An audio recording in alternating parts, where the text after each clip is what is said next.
Global IT के YouTube channel में आप सभी का एक बार फिर से स्वागत है। आज जो है हम लोग जो फिटर फर्स्ट ईयर की हमारी 500 क्वेश्चन की सीरीज चल रही थी उसका पार्ट 32 सॉल्व करेंगे। इसके जो आपको क्वेश्चन दिखाई दे रहे हैं, ठीक है, इनका अगर आप पीडीएफ डाउनलोड करना चाह रहे हैं तो पीडीएफ आपको इस वेबसाइट पे मिल जाएगा www.globalit.org। इस वेबसाइट से आप जो है आज का पीडीएफ प्लस इसके पहले के जो भी पीडीएफ है, जो क्वेश्चन अपलोड किए गए हैं, आप बिल्कुल आसानी से डाउनलोड कर सकते हैं।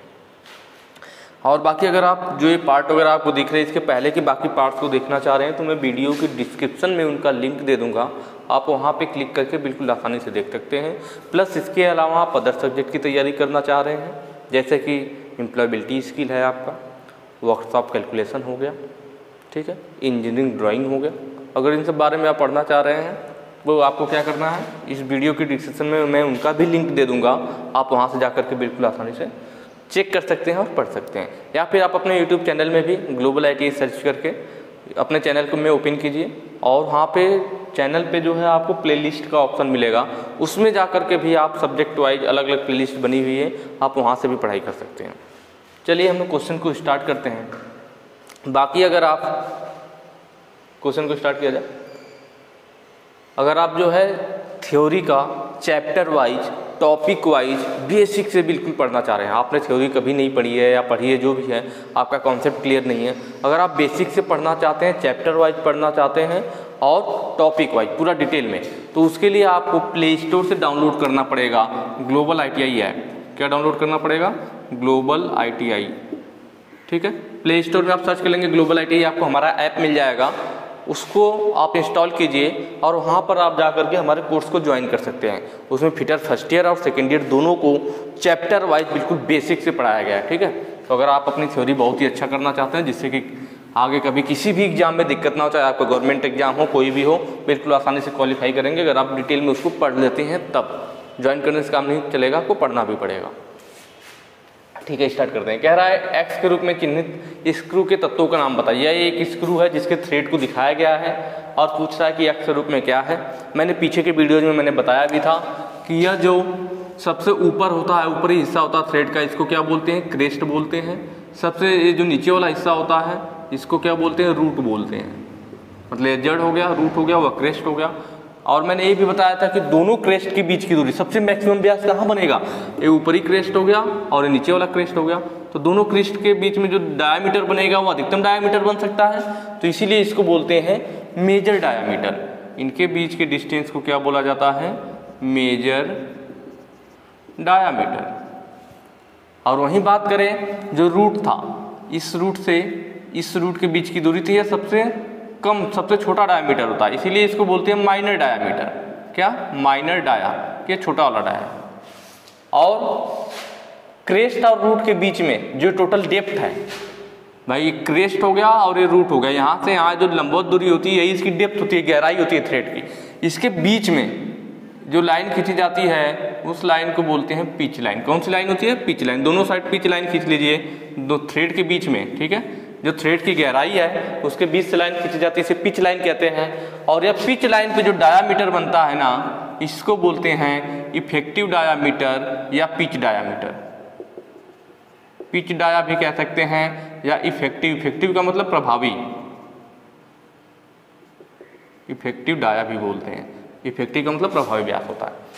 और भी मैंने आपको बताया था कि यह जो थ्रेड होती है, जैसे यह रूट हमारे क्या रूट है, इधर क्रेस्ट है, तो यह जो दोनों हिस्सा होता है ना, इनको क्या बोलते हैं? जो रूट को क्रेस्ट से मिलाती है, यह रूट हो गया, यहाँ क्रेस्ट हो गया, रूट को क्रेस्ट से मिलाने वाली जो सरफेस होती है इसको फ्लैंक बोलते हैं। और दो फ्लैंक के बीच का जो एंगल होता है यह कहलाता है थ्रेड एंगल। क्या कहलाता है? Thread angle. ऐसी चीज़ें मैंने पहले भी बताई थी। तो यहाँ पे देख लेते हैं, तो ऑप्शन यहाँ पे दिया हुआ है डी, थ्रेड एंगल, ठीक है। तो ऑप्शन डी हमारा सही हो जाएगा। वो क्या है? थ्रेड एंगल है।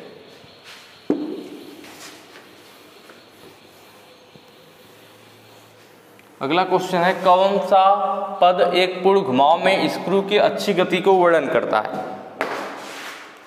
Axial motion. कि आप स्क्रू एक चक्कर घूम रहा है और उसके अच्छी गति हो, उसको कौन वर्णन करता है? पिच क्या होता है आपको मालूम है? एक थ्रेड से दूसरे थ्रेड के बीच की दूरी है, तो इससे तो कुछ पता चलेगा नहीं।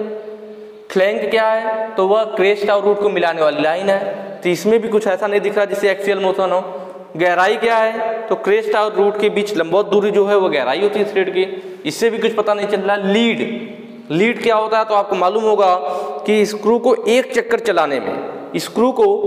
चलाने में उसके द्वारा अच्छी गति, मतलब एक चक्कर चलाने में वो कितनी दूरी आगे बढ़ी, वही क्या होता है, लीड होता है।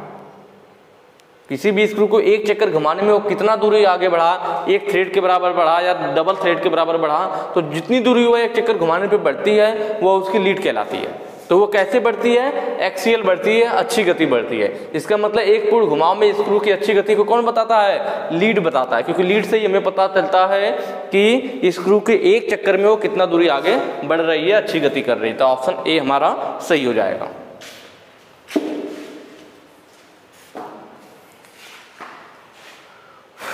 ठीक है, अगला क्वेश्चन है ड्रिल बीट का साइज कैसे मापा जाता है। देखिए ड्रिल बीट में साइज की बात करें, देखिए गर्दन का जो व्यास होता है, तो नेक का जो डायमीटर होता है वो थोड़ा कम होता है, और वहाँ पे ड्रिल का साइज लिखा होता है, ना कि साइज मापा जाता है।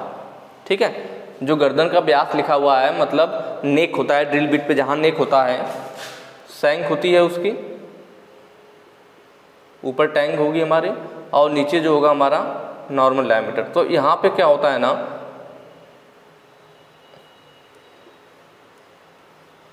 ये होता है, और यहाँ पे नेक बोलते हैं इसको। थोड़ा सा यहाँ डायमीटर कम कर देते हैं, इस हिस्सा को क्या बोला जाता है, नेक बोलते हैं। इस पे आपकी जो होगी यह ड्रिल बीट हो गई, ठीक है, इस टाइप का, और इस पे आपका जो है फ्लूट कटा होगा, तो यह नेक होती है। नेक पे हमारे ड्रिल बीट का साइज लिखा होता है। इससे जो है साइज नहीं मापते, इसमें साइज लिखा होता है, अलग चीज होगी। ठीक है, फ्लूट के बीच में कि जो फ्लूट कटा हुआ है इसके बीच में जो बच रहा है हमारा, उससे इसका साइज मापा जाता नहीं है, ऐसा कुछ नहीं है। वेब के बीच में, वेब वही होता है जो फ्लूट काटा जाता है, तो बीच में जो मोटाई बचता है उसको वेब कहते हैं। जैसे ड्रिल बीट पे दोनों साइड से फ्लूट काट दिया गया, आप उन दोनों के बीच में जो थिकनेस बच रही है हमारी ड्रिल बीट की, वो वेब कहलाती है। जैसे जैसे हम ऊपर बढ़ते जाते हैं वेब की थिकनेस बढ़ती जाती है, क्योंकि ऊपर फ्लूट की गहराई घटती जाएगी और फ्लूट की गहराई घटेगी तो थिकनेस बढ़ेगा, तो वही वेब कहलाता है। फ्लूट के बीच का जो बचा हुआ मटेरियल होता है वह वेब कहलाता है। उसके बाद लैंड के बीच की या गर्दन का व्यास, देखिए यहाँ पे जो ऑप्शन होगा ना हमारा, वो लैंड के बीच का जो है ये ऑप्शन सही हो जाएगा कि इसके बीच का जो साइज होता है उससे ड्रिल बीट का साइज मापते हैं। लेकिन अगर वो एक्चुअल में देखा जाए तो हमारा होता है साइज दो मार्जिन के बीच की दूरी, दो मार्जिन के बीच की दूरी जो होती है उसके द्वारा, दो मार्जिन के बीच की दूरी जो होती है उसके द्वारा हम ड्रिल का साइज लेते हैं। ठीक है, तो यहाँ पे लैंड क्यों कहने, क्योंकि दो मार्जिन के बीच की दूरी ऑप्शन में नहीं है। लैंड कैसे होगा तो मैं आपको बताता हूँ। जैसे ये हमारा होता है ना ड्रिल बीट है, ड्रिल बीट पे क्या कटा होता है, फ्लूट कटा होता है। ठीक है, तो जब फ्लूट कटता है ना तो जो दूरी हमारी बाकी बचती है उसमें फ्लूट कटने के बाद हमारी कुछ डिस्टेंस यहाँ पे बचती है। जैसे फ्लूट काट दिए तो यहाँ पे एक तो पहले बारीक सी पतली सी रेखा होती है, क्या होती है, बारीक सी पतली रेखा होती है, इसी को बोलते हैं क्या, मार्जिन। थोड़ा फिगर सही से बना नहीं है, मैं इसको हल्का सा क्लियर करता हूँ। ये फ्लूट हो गया और ये हो गई यहाँ पे मार्जिन पतली सी। ठीक है, ये जो पतली रेखा है मार्जिन है, बाकी जो हिस्सा बचता है उसे बॉडी क्लियरेंस कहते हैं। अगर मैं टोटल की बात करूँ, मार्जिन से लेकर जो बाकी हिस्सा बचा हुआ सरफेस, फ्लूट कटने के बाद मार्जिन से लेकर जो बाकी हिस्सा बचा हुआ, इससे पूरे को बोलते हैं लैंड। क्या बोलते हैं, लैंड। अब इस लैंड में यह जो पतली सी बारीक रेखा होती है, इस रेखा को बोलते हैं मार्जिन। और इसके अलावा, इस रेखा के अलावा पीछे थोड़ा सा हिस्सा ना डाउन कर दिया जाता है। मार्जिन सबसे अधिक उभरी हुई रेखा होती है। ठीक है, इसके पीछे का हिस्सा थोड़ा डाउन कर देते हैं, क्लियरेंस देते हैं। डाउन इसलिए करते हैं जिससे कि जब ड्रिल बीट हमारा होल में चले तो पूरी बॉडी रगड़ ना खाए, सिर्फ जो है मार्जिन वाला पतला सा हिस्सा यही रगड़ खाता है। अगर पीछे हम क्लियरेंस नहीं देते तो क्या होता है, इतना चौड़ा हिस्सा जो बच रहा है फ्लूट कटने के बाद पूरा हमारा होल से रगड़ खाता, ज़्यादा पावर लगता और फ्रिक्शन भी होता। ज़्यादा पावर और फ्रिक्शन ना लगे इसके लिए हम क्या करते हैं कि सिर्फ ये मार्जिन वाली उभरी हुई रेखा है अधिक साइज का होता है, बाकी इसके पीछे वाला साइज का कम कर देते हैं और इसको बोलते हैं बॉडी क्लियरेंस। मतलब लैंड के अंदर ही मार्जिन और बॉडी क्लियरेंस आते हैं। मार्जिन सबसे उभरी हुई रेखा है, सबसे बड़ा वाला इसका डायमीटर होगा, तो इसीलिए दो मार्जिन, मतलब एक इस साइड और पीछे वाली साइड, दो मार्जिन के बीच की दूरी ड्रिल का साइज होती है। पर यहाँ पे वो ऑप्शन में नहीं था, तो मार्जिन के अंतर्गत ही तो लैंड आ रहा है, मतलब लैंड के अंतर्गत ही मार्जिन और बॉडी क्लियरेंस आ रहे हैं। इसका मतलब हम ये भी कह सकते हैं कि लैंड के बीच का जो डायमीटर होगा वह ड्रिल बिट का साइज हो सकता है, क्योंकि यह वाला ऑप्शन में नहीं है। ठीक है, यहाँ पे फिगर थोड़ा सही से बन भी नहीं पाया था, इसलिए मैंने बताया था आप लोगों को कि अगर आप ड्रिल वाला चैप्टर बिल्कुल अच्छे से क्लियर करना चाह रहे हैं, सच में आप चाहते हैं कि आज के बाद कभी ना बोले, ये कॉन्सेप्ट आपका क्लियर रहे कि क्या मार्जिन है, क्या बॉडी क्लियरेंस है, ये सब चीज़ें अगर आप हमेशा के लिए दिमाग में रखना चाहते हैं, बिल्कुल अच्छे से पढ़ना चाहते हैं, तो एक बार हमारे चैनल पर जाइए ग्लोबल ITI। वहाँ पर आपको जो प्ले लिस्ट वाला ऑप्शन होगा ना, प्ले लिस्ट में आप देख लीजिएगा, वहाँ पर बना होगा फिटर प्रैक्टिकल के नाम से प्ले लिस्ट। किसके नाम से? फिटर प्रैक्टिकल के नाम से प्लेलिस्ट बनी हुई 10-15 वीडियोज हैं, उसमें ड्रिल बिट का है, drill machine and drill bit के नाम से वीडियोज है, उसको आप एक बार देख लीजिए, 100% ये सब कॉन्सेप्ट आपका बिल्कुल क्लियर होगा। ठीक है, तो एक बार उस वीडियो को जरूर देखिए, कभी ये सब कंफ्यूजन नहीं होगा।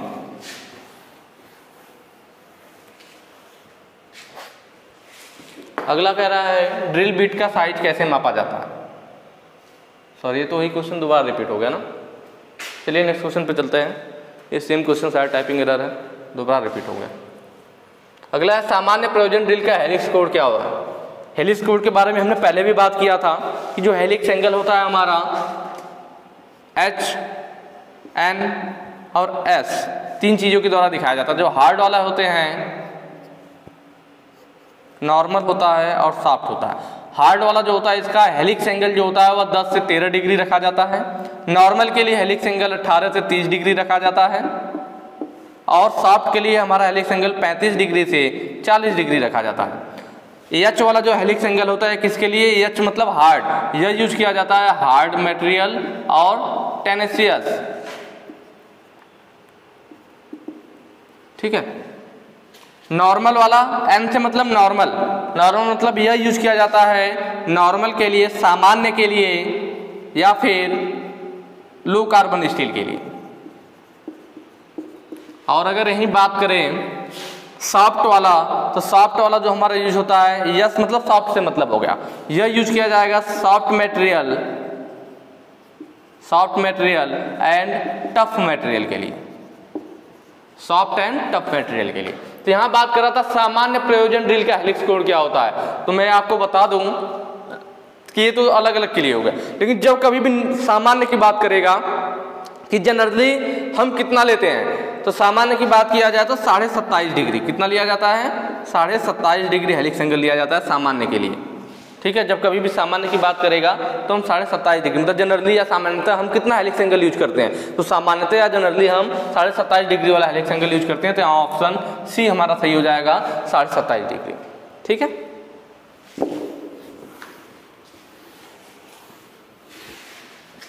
इस टूल का नाम क्या है, यहाँ बगल में टूल दिया हुआ, आप ध्यान से देखिए। आगे तो पायलट लगा हुआ है, मैंने बताया था आगे वाला ऐसा इस टाइप से होता है, ताकि जो हमारा टूल है वो सेंटर में रहे, होल में सेंटर में रहने में परेशानी ना हो, उसके लिए आगे या पायलट लगाया जाता है। पायलट के बाद देखिए कटाई कैसे करेगा, ऐसी आकृति बन रही है ना, अगर एक तरह से देखा जाए तो यह ऐसी आकृति बनाएगा। इस टाइप की आकृति कहाँ बनती थी, मैंने आपको बताया था, जब किसी पार्ट से हमारा होल किया गया हो और ऊपरी आकृति कुछ हिस्से में बेवेल कर दिया जाए या वी आकृति में बना दिया जाए, ड्रिल किए हुए होल का हिस्सा कुछ बेवेल कर दिया जाए या वी आकृति में बड़ा कर दिया जाए, तो उसको काउंटर सिंकिंग बोलते हैं। तो इससे भी तो उसी टाइप का बन रहा है, देखिए होल और यह वी आकृति, तो इसका मतलब यह क्या है, काउंटर सिंक वाला टूल है, लेकिन किसके साथ, पायलट भी है इसमें, तो पायलट के साथ है। तो ऑप्शन देख लेते हैं, पायलट ड्रिल के साथ पायलट, हम इसको सही करते हैं, लेकिन भाई पायलट तो है पर ये ड्रिल नहीं है ना, क्योंकि ये वी आकृति बनाएगा, इसका शेप देख रहे हो ना, वी आकृति टाइप की कटिंग करेगा, इसका मतलब काउंटर सिंकिंग टूल है। तो ऑप्शन डी दिख रहा है, काउंटर सिंक के साथ पायलट, हाँ पायलट भी है और काउंटर सिंक भी है करेगा, तो ऑप्शन डी हमारा सही हो जाएगा, काउंटर सिंक के साथ पायलट।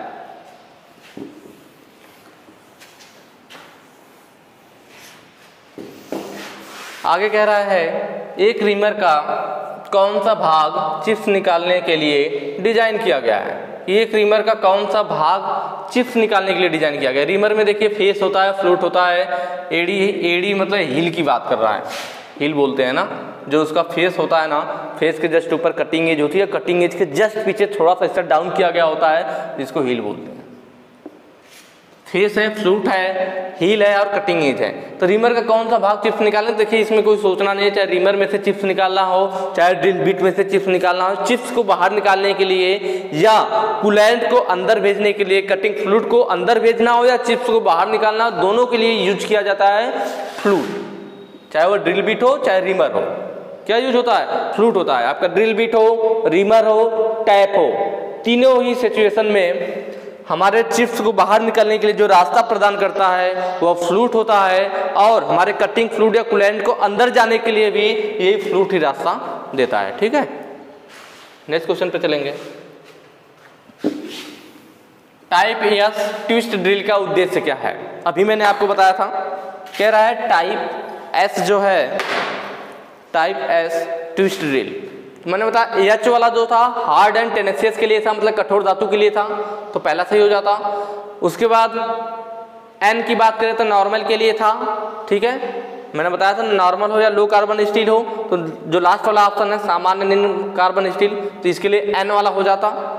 एस वाला किस लिए था, सॉफ्ट और टफ मटेरियल, सॉफ्ट का मतलब मुलायम या नरम और टफ का मतलब सख्त, नरम और सख्त सामग्री के लिए, तो इसका मतलब यस वाला किसके लिए होगा, ऑप्शन सी उसके लिए सही हो जाएगा, सॉफ्ट एंड टफ मटेरियल, उसी को हिंदी में नरम और सख्त सामग्री बोलते हैं।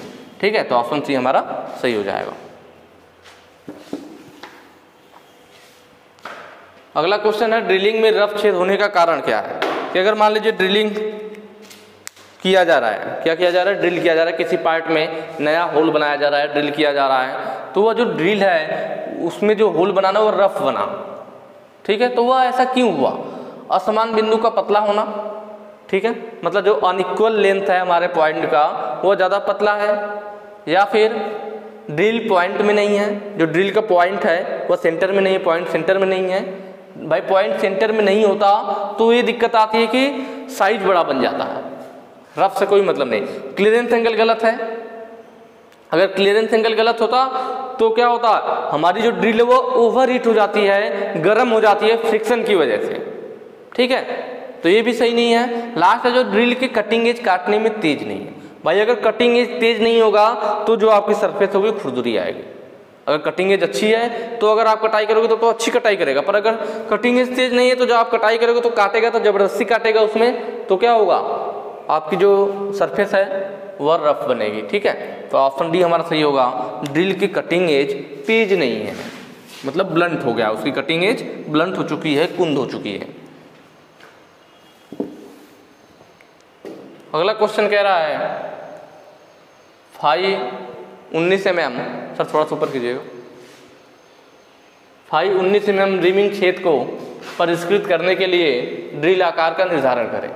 कि भाई ये दिया हुआ फाई 19 मतलब ये व्यास दिया हुआ है कि 19 mm का रिमिंग हमें छेद को, रिमिंग वाले छेद को परिष्कृत करना है, तो ड्रिल का आकार क्या होगा। देखिए इस टाइप के क्वेश्चन मैंने पहले कराया हुआ है, अब आपको क्वेश्चन आया था कि नहीं, अब आपको समझ में आएगा। अगर आपको वो क्वेश्चन समझ में आ गया था तो बहुत ही आसान था, आप इसको सॉल्व करके बताइएगा। चलिए मैं फार्मूला आपको बता देता हूँ। फार्मूला था ड्रिल साइज, हमें ड्रिल साइज निकालना, ड्रिल साइज बराबर क्या था, रीमर का साइज, रीमर का साइज, ठीक है, माइनस ब्रैकेट में रीमर का अंडर साइज,